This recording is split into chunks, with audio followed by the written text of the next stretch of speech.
mari soit heureux, soit épanoui et soit stable dans la vie. Mes chères filles, une femme a 3 dimensions dans la vie de son mari. Vous devez être la femme de la destinée, la femme de la situation et la femme du cœur de votre mari. La femme de la destinée, c'est celle qui prie pour lui, c'est celle qui l'observe, qui regarde ses qualités, ses défauts, et qui a la sagesse de ne jamais lui parler de ses défauts, mais de présenter les défauts à Dieu, pour que Dieu les change en qualité. Et c'est celle qui admire les qualités de son mari, c'est celle qui encense son mari tous les jours, pour dire, mon mari, tu es le meilleur. Si je ne t'avais pas rencontré, mais jamais je n'aurais connu la définition du bonheur. C'est ça la femme de la destinée. Mais il faut ensuite devenir la femme de la situation. La femme de la situation, c'est celle qui connaît les besoins de son mari en temps réel. Il y a des jours où ton mari n'aura pas envie de parler. Il faut que tu développes la vertu du silence pour qu'il y ait le calme dans la maison et pour que ton mari ait la paix intérieure. Il y aura des jours, il aura envie que tu sois une amie pour lui. Il faut que tu demandes au Seigneur la sagesse d'avoir les mots qu'il a envie d'entendre afin que tu ne sois plus uniquement sa femme, mais son amie. C'est là qu'il peut tout dire sans risque qu'elle le juge, sans risque qu'elle le méprise, sans risque qu'elle ne se plaigne après de ce que son mari lui aura révélé.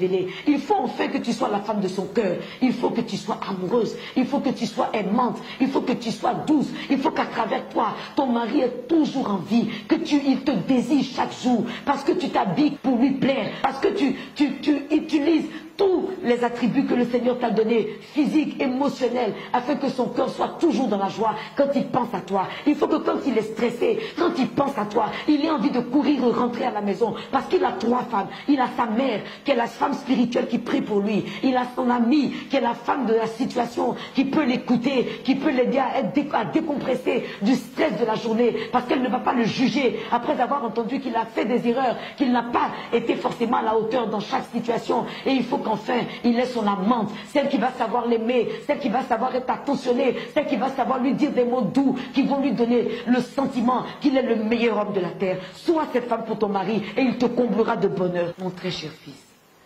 mets un point d'honneur à connaître ta femme.